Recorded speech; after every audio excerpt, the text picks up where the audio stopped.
الكرة في الجهة اليسرى هنا في الصافرة وخطأ بالفعل. التدخل في حق فؤاد الزواج. هنا من يتقدم محمد وعدنان مرفوعة في القائمة الثاني ولا زالت صعبة ولكن فيها ينسان. سر جنوب افريقيا مرفوعة داخل المنطقة. اخرج يا طه بوغيسان. طه انطلاقة الحرة المباشرة تقريبا 30 متر تسدد هذه الكرة. دفاع يتدخل محمد الحموني على الطرف الايسر وعبد الحميد يتحصل على ضربة جزاء في هذه اللحظات. ركلة جزاء يعلن عنها الحكم. لمسة يد جات الكرة من عندك يا عبد الحميد يا المعلي. عبد الحميد المعلي في هذه الاثناء يصطاد ركلة جزاء لفائدة المنتخب المغربي. إذا من سيتكلم بالتنفيذ؟ هذه جاتنا في وقت ممتاز. هذه كرة وركلة جزاء جاتنا في وقت ممتاز لأنه نلعب الدقيقة 72 من عمر المباراة.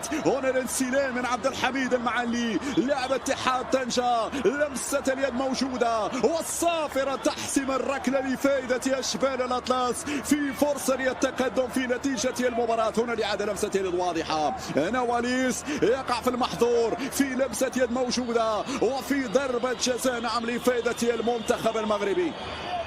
إذا من سيتكلف بالتنفيذ؟ هل هو عبد الحميد المعلي أمام يانسن؟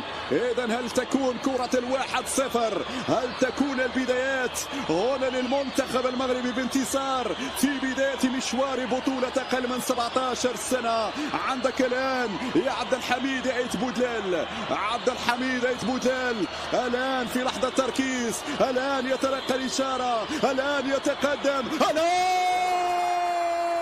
يتقدم 1-0. هكذا البدايات. هكذا الانطلاقة. هكذا الفرحة بالجول الأول. عبد الحميد عيت بودلال أكاديمية محمد السادس تقول كلمتها في هذه اللحظات. 1-0 لأشبال الأطلس. 1-0 من علامات الجزاء. وأنا تكلمت عن أهمية النقاط في أول حضور رسمي في كان 17 سنة. يأتي الجديد مع القيدوم مع ليس القيدوم ولكن الكابتن هو القائد عبد الحميد عيت بودلال. شوف سدد بقوة عكس اتجاه حارس المرمى يانسن. إذا النتيجة تتغير في توقيت ممتاز. أنا قلت لكم في بوادر في هذا الشوط.